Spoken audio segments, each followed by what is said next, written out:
It's my CD update for March 2025. Forgot what year it was then.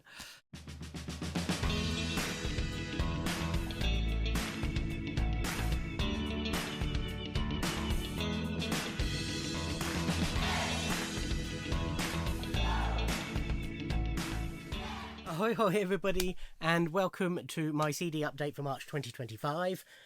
So this is basically all the CDs I've listened to since my last update, which I suspect might have been last year. Don't remember doing one this year, and looking at what I've got to talk about, I've had them since December, I think. Yeah, there's some box sets in here that I'll talk about, plus CD singles and lots of albums. There's a lot to get through, so I'll go as quickly as I can without rushing too much.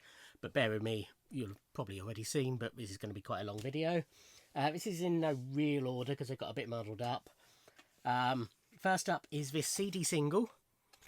So this was a gift from Michael in my Christmas package that he always sends me, bless him. And this is Tears for Fears, Sowing the Seeds of Love. Little 3-inch CD single. So this has got the full version of Sowing the Seeds of Love, then Tears Roll Down, and the US remix of Shout. I like Tears for Fears, I like these songs. It was a good, enjoyable listen. It's just, I mean, that is great, and I absolutely adore it, but it's going to be a bugger to store. Next up is McFly 21 Live. So this is a recording of their 21st anniversary concert at the O2 on the 10th of October last year. I was at this gig, so it's really nice to have a live recording of it. For some reason, one song has been cut. Don't know why, there's plenty of room on the CDs for it. And for some reason, on the track listing, it misses out the song Broccoli, which is on the CD, but it's just not in the track listing. But otherwise, really good. Nice reminder of the gigs. Really fun listen. You know, I love McFly. I know they're not necessarily trendy, but I think they're magnificent musicians. They write really good, catchy songs, and they are excellent live. I am seeing them 2 more times this year. Yeah, that's fantastic. This was a birthday present, so I showed it on my birthday haul. I have now listened to it. This is The Other Side of Chaz and Dave.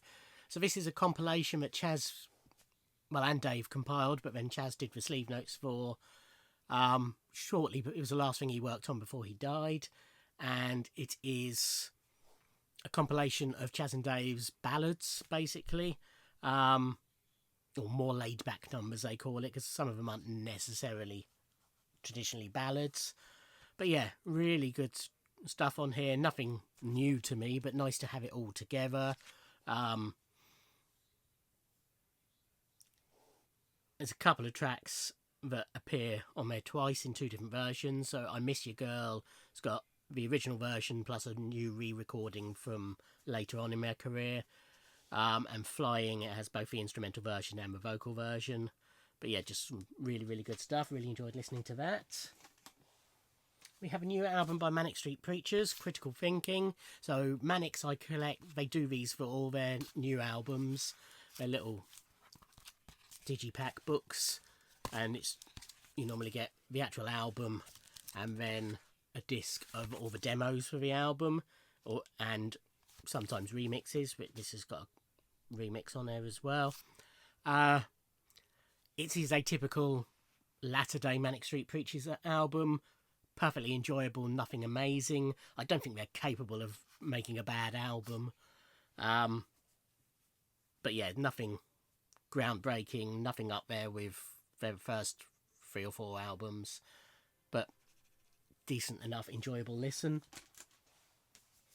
This is the new album by Kinks. So after a long break, they are back with their 3rd album, Competition is for Losers. I bought this on both CD and vinyl because I had their 2 previous albums on both formats, so felt the need. Plus, doing it this way meant I got a signed item, which I will show, though I have shown on a vinyl update, and will show when I next do an autograph update. I was a bit disappointed in this. So why I like Kinks is they do good catchy songs with a lot of humour. The humour was still there on this to a large degree, but none of the songs were particularly catchy for me. Maybe when I listened to the album, I'm trying to remember. Yeah, I haven't listened to the album yet. So second time round listening to it, I might enjoy it a bit more. But yeah, I was a bit disappointed, to be honest. This is Matt Berry's new album, Heard Noises. This is I have 2 versions of this on CD and 2 versions on vinyl because I collect Matt. This is the limited edition HMV exclusive version where it's got 2 bonus tracks, Snake Organ and Screaming Walls. I was a bit wary that they might just be instrumentals, but they're not, they're proper songs, so that was good. I won't get this out. It's a good album. It's typical Matt Berry, nothing groundbreaking. You sort of know what you're going to get with Matt Berry, and it's always good. And so is that. This is the La La Land limited edition release of the Bond soundtrack, License to Kill. So they're gradually releasing most, if not all, of the Bond soundtracks as special editions. They're really good. So they have, as much as possible, the full score from the film. So that's every piece of music used in the film. Sort of additional music, so tracks that are sort of used, normal songs and things, bits like that are used as background music or just little snippets for a joke or something like that, are also included on here, but normally put separately. And then they always have the original soundtrack album as originally released on there as well. So you get everything you would really want. And this is no different. So License to Kill, my second favourite Bond film.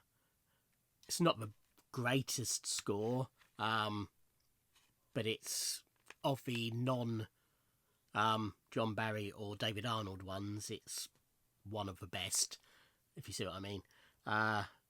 So yeah, really glad to have that and enjoyed listening to that. This is Better Man. This is the soundtrack to the Robbie Williams biopic, which I saw in the cinema and absolutely loved, although I did have problems being a fan, knowing chronology and stuff like that. As usual with these biopics, they mess around with chronology to make a better film, and it sort of takes me out of the film when I know things are wrong. But that's my only gripe with it, otherwise I absolutely loved it. So these are the songs featured in the film. Some of them are sung by Robbie, some of them are sung by the actors in the film, some of them a combination of. The only new track is Forbidden Road, the last track, which was played over the end credits. The rest of them are re-recordings of classic Robbie songs or songs he has performed. But yeah, very enjoyable listen. This is Dua Lipa live at Royal Albert Hall. So this is a concert she did that was televised on ITV, which I haven't watched yet. I must get around to it. The same as the McFly 21. That was televised as well. I haven't got around to watching that. Really good. So it's done with an orchestra as well as her band, which adds an extra dimension to the songs, and it works really well. I love orchestral pop music, so this was right up my alley. Elton John guests on Cold Cold Heart, and doesn't sound too bad. But yeah, nice little package. 2-disc set. Only gripe with this is that, and I think I mentioned this when I showed the vinyl version, is that it's sort of all the track listing and everything is just done in black spot gloss on the black background, so you can't read it easily unless you tilt it correctly in the light. But otherwise, good release. So this is the standard version of Matt Berry's Heard Noises. So it's exactly the same album, but hasn't got the 2 bonus tracks. So I'd ordered this originally through Acid Jazz, and it was only much later that I realised the HMV version had the extra tracks, so I ordered that as well. But yeah, what I said before still counts. When I bought Dua Lipa's live from Royal Albert Hall, I thought, well, that's, I've got her other 2 albums on both CD and vinyl. I've got that on CD and vinyl. I haven't got her first album at all, so I went on Amazon and bought it on CD and vinyl. So this is the CD version of Dua Lipa's debut album. and this is the complete edition. So it's got the album, plus some bonus tracks, which I'm guessing were bonus tracks that just appeared on different releases around the world, like they do. But it's also got lots of the tracks that were released as singles that weren't from this album, but she guested on. So One Kiss with Calvin Harris, No Lie with Sean Paul, a live version of New Rules, various other ones on here as well. So it's a 2-disc set. And very good it is too, if you like Dua Lipa, which I do. This was a Christmas present, yes. This is Tom Petty and the Heartbreakers, The Best of Everything, the definitive career-spanning hits collection, 1976 to 2016, with the Heartbreakers solo work and Mudcrutch.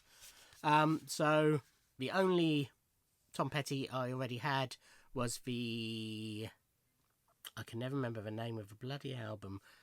The solo album he did with Jeff Lynne producing, and it's gone completely out of my head. You know which one I'm talking about, but I'll put it on the screen anyway.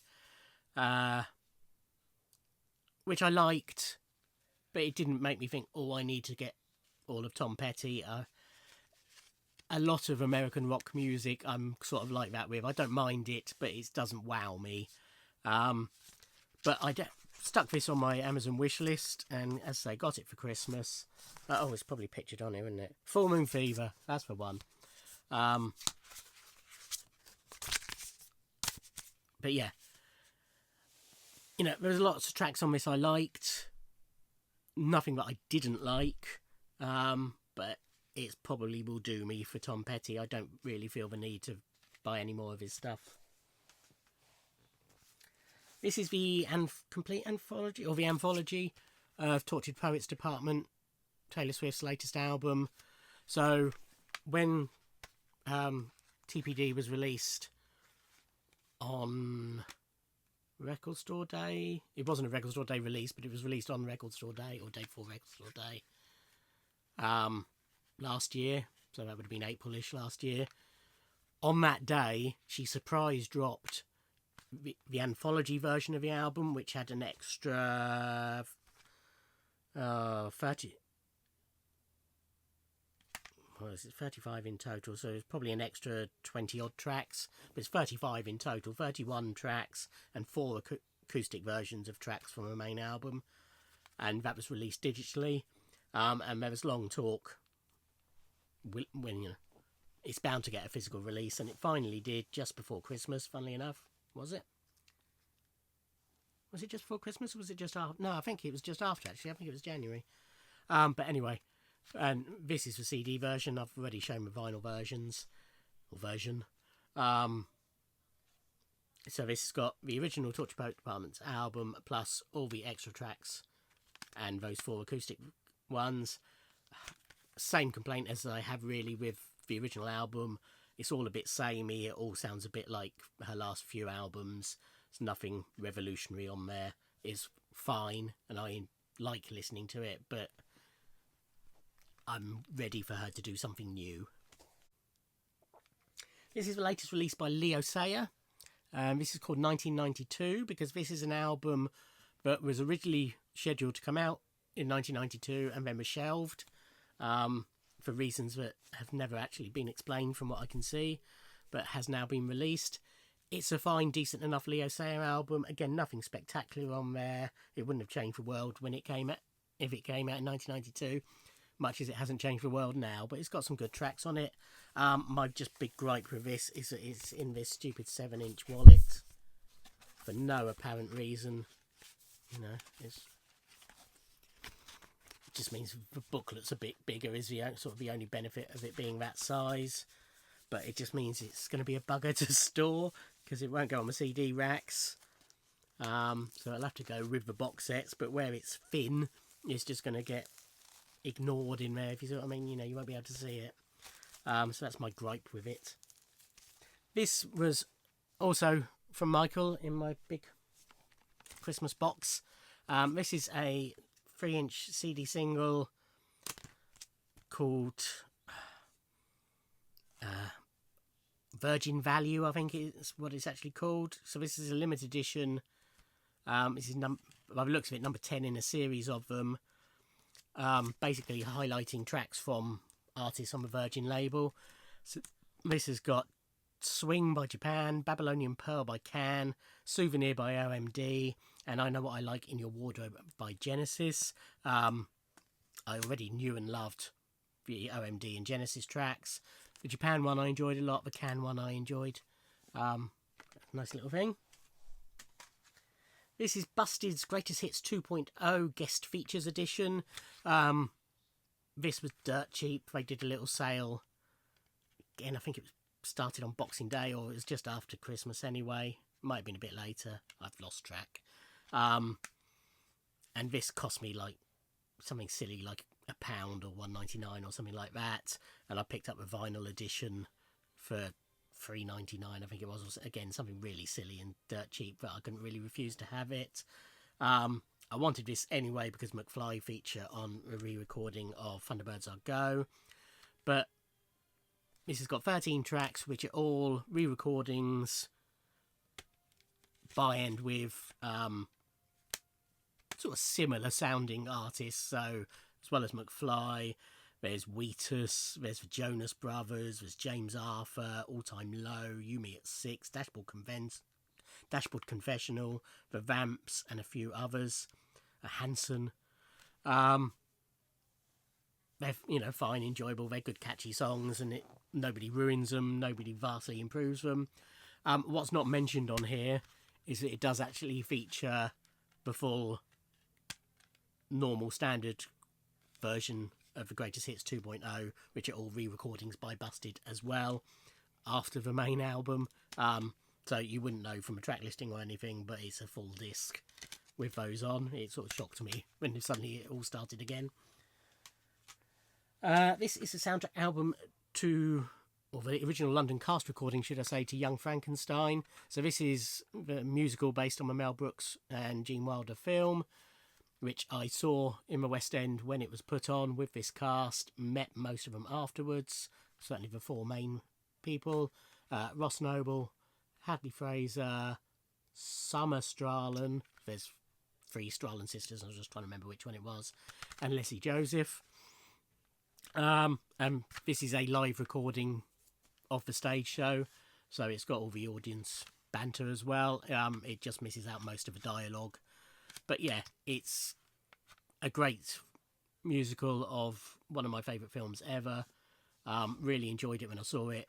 Enjoyed it listening to it as well. Glad to have that. This is another Bond La La Land release. So this is Moonraker, John Barry's soundtrack. So again, it's got all the music plus the original soundtrack album, and it's got some bonus tracks as well. I'm just trying to remember with LTK. I didn't mention. So that had no,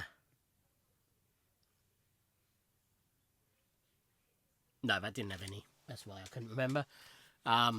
As well as what I've already mentioned with these tracks, they also, if they can, source like demo versions of the songs and bits like that. So this has got an original version. So originally Paul Williams was hired to write the lyrics to the song, but that didn't work out. But it's got his original lyrics slow version and the early lyrics standard speed version, plus an instrumental version of it, and an instrumental of the end title, which is sort of extras, if you see what I mean. But yeah, it's a beautiful score to Moonraker, and I think an underrated theme song. And this is A Man with a Golden Gun. So similarly, this contains a demo instrumental version of the theme tune, plus other bits as well. And again, full score and the original soundtrack album on here. This was also in Michael's box.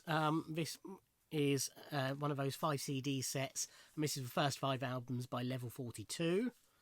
I didn't enjoy this as much as I thought I would. There's nothing wrong with it, but their first 3 albums, yeah, the first 2 was surprisingly different sounding than the Level 42 that I know, which is the big pop friendly hit making Level 42. They were a lot more average late 70s, early 80s funk. I mean, any funk's good funk, but it just wasn't nothing outstanding. Just tended to sort of wash over me as I listened to it. True Colours, the third album, was a bit better, and at least it's got Hot Water on it, which is a great track. But it wasn't until World Machine and Running in My Family that they sort of kicked into gear and wrote good, decent pop funk albums, if you like. So yeah, the first three I was a bit disappointed in, especially the first two. But glad to have. This was also from Michael in the box. So this is the Kinks, Lola versus Powerman and the Underground. Sorry, and the Money Go Round, part 1. So I have this on vinyl. This has got some alternate versions as bonus tracks. It's a great album. Really enjoyed it. Same definitely applies to this, which also came from Michael. This is Village Green Preservation Society, which is probably my favourite Kinks album. No, I don't think this did have any bonuses, actually, which is strange considering it was a special 50th anniversary edition. No, but lots of big booklet and what have you in there as well. I know there was a big box set of this, so probably all the bonus tracks just went into there. But yeah, just a magnificent album. And also Muswell Hillbillies, which again has got some bonus tracks at the end. All these I have on vinyl, but nice to have on CD as well. And the same applies to Everybody's in Showbiz, Everybody's a Star. Again, it's just got one bonus track on here, but that's because it's sort of a double album put on one disc, so there's not that much room for any extra. But again, some really good stuff on there. This is also from Michael. This CD single of Level 42's Running in My Family. Great track, really enjoyed. It's an extended version, plus a single version on here. And then Dream Crazy was the middle track, which, to be honest, I can't remember. I think it was fine. Feeling it might be an instrumental. This also came from Michael. This is 10cc's sheet music. So I have original soundtrack on vinyl. I've always said if I find their albums really cheap, I'll pick them up because there's always plenty of decent stuff on it. But to get this was a really nice treat. It's got the Wall Street Shuffle on here. And I think there's another one on there, but when I actually heard it, I thought, oh, that one. But I can't remember what it is now. But yeah, it was a good, enjoyable listen. There's some bonus tracks on there as well. This is Katie Mellua's latest release. This is live at the Royal Albert Hall, 16th of May 2023. This is the deluxe version. I think it came out in a standard version as well. So lots of pictures from the gig there and the gig over 2 CDs basically. But yeah, I really like Katie Mellua. I know she's not hip or trendy or anything like that. But I think she's got a great voice and done some really great songs basically. So glad to have that. This was a day one pre-order when I heard about it. This is Dearly Beloved. So this is a Cherry Red Records release. It's a 3 CD set. It's Dearly Beloved, a Prince songbook. The most comprehensive compilation to date of his songs recorded by other artists. 52 tracks, including hit singles penned for the Bangles, Andre Simone, Sheena Easton, and more, plus rare covers featuring Robin, Corinne Bailey Ray, Bilal, Herbie Hancock, Lamb Chop, and many others. So yeah, this is a 3 CD set, nicely presented in Prince-themed flowery and purple. Good booklet. I really appreciated the booklet. It's got a little introduction about, why he gave songs away and why people covered them. But then for each track, there's a little write-up of... It's normally an interview with the artist of how it came to be. There's a couple of exceptions to that, but most of it is interviews with the artist, how they came to work with Prince or why they covered that particular song. Credits for the song and it also their chart positions. So yeah, nice little booklet. So the first disc is tracks he gave away. So it's Love I Will Be Done, Sugar Walls, Manic Monday, Dance Electric, The Sex of It, In a Word or Two, Money Love, If I Love You Tonight, Miss You Paris. And it's, you know, it's not just the obvious ones, although the obvious ones are on here as well. You know, there's lots of tracks that I'd never heard these versions of before. Most of them I have Prince's demos of, or other versions of. But yeah, just some really good, really interesting, really stuff on there. And then disc 2 and 3 are people covering his songs. So again, some that always crop up, like Melissa Morgan's Do Me Baby, Stephanie Mills' How Come You Don't Call Me Anymore.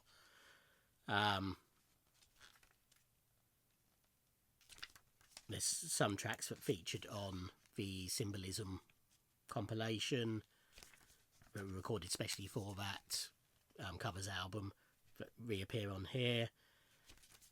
But lots of stuff, again, that I've never heard these versions of before. And, you know, really some stuff from quite late in his career as well that's been covered. So, yeah, really good. I would say a must-have for any Prince fan, really. This is the latest release by Count Arthur Strong from his radio show. So these are the Christmas specials from 2017 and 2018. So originally these were meant to be broadcast on Christmas Day and New Year's Day 2017, New Year's Day 2018. But Radio 4 changed their mind at the last minute and so broadcast them on consecutive Christmases. Which could have been a bit confusing because they do follow on from each other. I think they still work as standalone episodes anyway. But yeah, they're really good. Basically, it counts Arthur auditions to be in a panto, Bedknobs and Broomsticks. Well, this is not really a panto, but a Christmas production of Bedknobs and Broomsticks. So the first one is him preparing for the audition and the like. And then the second one is what happens while he is an understudy at Bedknobs and Broomsticks. But yeah, really funny stuff. Another La La Land release. This is Goldfinger. So this one, there wasn't so much music. The original, or a lot of the original music for it doesn't exist anymore. So this has just got basically a remaster of the score presentation put back into the correct order. I think there's a couple of tracks on there that weren't on the original album. But it's also got an instrumental version of Goldfinger, Tony Newley singing Goldfinger, who wrote the lyrics, and what's that say? Oh, and a mono version of Shirley Bassey's version of Goldfinger, which is a completely different recording. But yeah, they sort of rushed. Well, I'll say rushed, but they brought this out especially for the anniversary, for the 60th anniversary of Goldfinger. But yeah, as I say, there's not as much music available for it, so it is just a 1 CD set. This is Wendy James's new album, The Shape of History. No, I haven't talked about this. So I know I've talked about her in-store, and I've shown the album, but no, I was trying to remember if I had a different CD version that I've already talked about, but I don't. So this is the full album. So on vinyl, the only way to get the full album was to buy it directly from her when it came with a separate 10-inch with the last 4 tracks on, or 3 tracks, whichever it is. 4, I think. The standard release in shops only has the first 8 or 9 or 10 tracks on it. Which means if you buy the standard album version, you don't actually get the title track, because that's the last track on it. Anyway, so this was pre-order through her website. Comes signed with So Much Love, Wendy James. And nice booklet with lyrics and credits, etc. And then another separate little wallet. So this, if you bought it in the shops, this, you'd just get this. You wouldn't get the slipcase and the booklet. Really good album. Really enjoyed it. Every time I've listened to it, I've enjoyed it more and more. Yeah, very, very good. Okay, onto the box. Oh, let's do a couple more normal CDs. This is Tension 2 by Kylie. So this was a sequel to Tension. She intended her next album was going to be something else, another change in style for her. But the reception to Tension was so good that lots of people sent her similar sounding songs to record. So she did, basically, and gave us Tension 2. It's not like Tension, it's not my favourite Kylie sound. I prefer her when she's a bit more indie, or even her Golden, which was almost country tinged, and although I'm not a big fan of country music, that worked really well for me. This is just a bit too mainstream, following the herd for me. But there's some good stuff on there, and it's another one. The more I listened to it, the more I enjoyed it. And then Pixie Lott's new album, Encino. So it's been a hot minute since her last album, so it's nice to have new music from Pixie Lott. I'm a big fan of Pixie. She's got an amazing voice, and she's lovely. I have met her. This was okay. I need to re-listen to it. You know, it didn't thrill me on first listen, but I didn't hate it or anything. But I think on subsequent listens I might enjoy it more. Okay, on to box sets. I'll do these as quickly as possible. This is the latest Joni Mitchell Archives release. So this is Volume 4, The Asylum Years, 1976 to 1980. So this same format as the previous 3 releases. These nice boxes with booklet where she's interviewed by Cameron Crowe about the contents of the disc and the time, you know, covered in the discs. And then I think they've all been 6 discs. I might be wrong though. With all the material on. And as usual, it's sort of demos, unreleased recordings, lots of live material. The bulk of it is probably live material. Really interesting. So this covers her time on the Rolling Thunder Review, then recordings for Hejira, Mingus, and brain's just gone to Don Juan's Reckless Daughter. So it's sort of jazzy Joni, which I like a lot, but might not be to everybody's taste. But yeah, I really enjoyed that. We have the Queen News of the World 40th Anniversary Edition. So this came out in 2017, but I only picked it up recently. It's got the album on vinyl, which is from the original analog masters, so it's different from the versions that you can buy nowadays and that is in the Queen Studio Collection box. A nice book full of pictures, and it's got copies of the band's letters to the Queen fan club, which are always interesting. And it's got 3 CDs, so it's got the 2011 master cut by Bob Ludwig, which is the version that you can get on vinyl of the album. And it's got raw sessions, which are different versions of all the tracks on the album. Then CD3 is bonus tracks, and it's BBC sessions, backing tracks, and live recordings from various live shows. And then it's got a DVD of Queen The American Dream, which is a 56-minute documentary about Queen on tour in the States around this time. But it was a proper documentary recorded at the time. Bob Harris presents it. And that was really interesting. And then it's got loads of ephemera in there as well.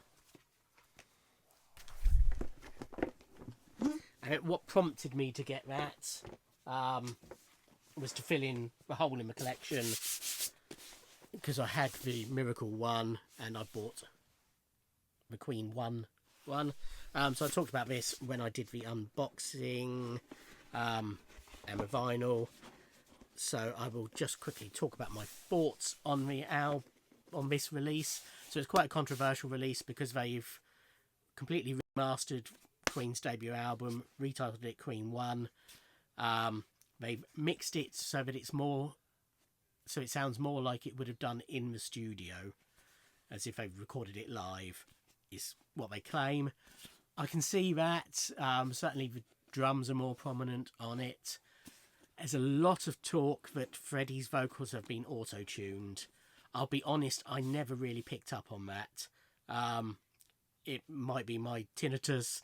It might be the system I listened to it through. It's not a big high-end system. But I didn't really pick up on any of that. Most of the comments, I believe, that's come from are people who have streamed it. So it might be just that it doesn't translate well to streaming, so it sounds auto-tuned. I don't know. But they've denied any auto-tuning of the vocals. Who knows? Other than that, the sort of bonus material, which is the primary reason for getting this, again, it's got big book and ephemera and stuff like that in here. It's got a disc that they're called the Sessions, which again is just alternate versions of all the tracks on it, which is interesting and enjoyable. Then they've got the backing tracks to it, which I still don't really feel the need for. You know, it's nice to be able to hear the music without the vocals and to appreciate the music a bit more, but I don't really feel the need. It's not something I'm going to be repeatedly coming back to. We have a Delaney demos, which were 5 tracks recorded at Delaney Studios as demos for the album. This is a new 2024 mix of them. They were great. They just got a bit more oomph to them from a more polished album versions. This is being released on vinyl for Record Store Day. And it's got Queen 1 at the BBC, so that's all the Queen 1 tracks that were recorded for the BBC's sessions. These have all been released before, and I have them all, but again, nice to have in one, just that album's worth in one place. And then Queen 1 Live, so these various live recordings of the tracks from the album, apart from a couple. I think there's one that was never recorded live or never performed live, and it's also got Hangman on there, which was a later re-recorded and released as a B-side. Most of these are from A Rainbow at March 1974, a couple from 76 and a couple from 70, which are interesting. But yeah, sort of none of the bonus material is absolutely 100% essential, but it's all nice to have. 2 more box sets. So this is the David Bowie Rock and Roll Star box set. So I didn't do an unboxing of this because I got it several months after it was released, for financial reasons. So by that time, you know, that ship had sailed. But this is similar to the Divine Symmetry one for Hunky Dory. So it's a chronological history of his time making, recording, releasing and touring the Ziggy Stardust album. Really big book. One gripe is that because the book is chronological but the CDs aren't quite, you sort of have to jump around in the book if you want to read about each track, which I like to do while I'm listening to it, you know, find out what they are, the significance, etc. But it has got hotel recordings, demos, Arnold Korn's versions, rehearsals, BBC Sounds of the 70s sessions, Old Grey Whistle Test recordings. It's 6 discs, there's plenty on here. More Sounds of the 70s and similar BBC radio broadcast performances, Top of the Pops performance.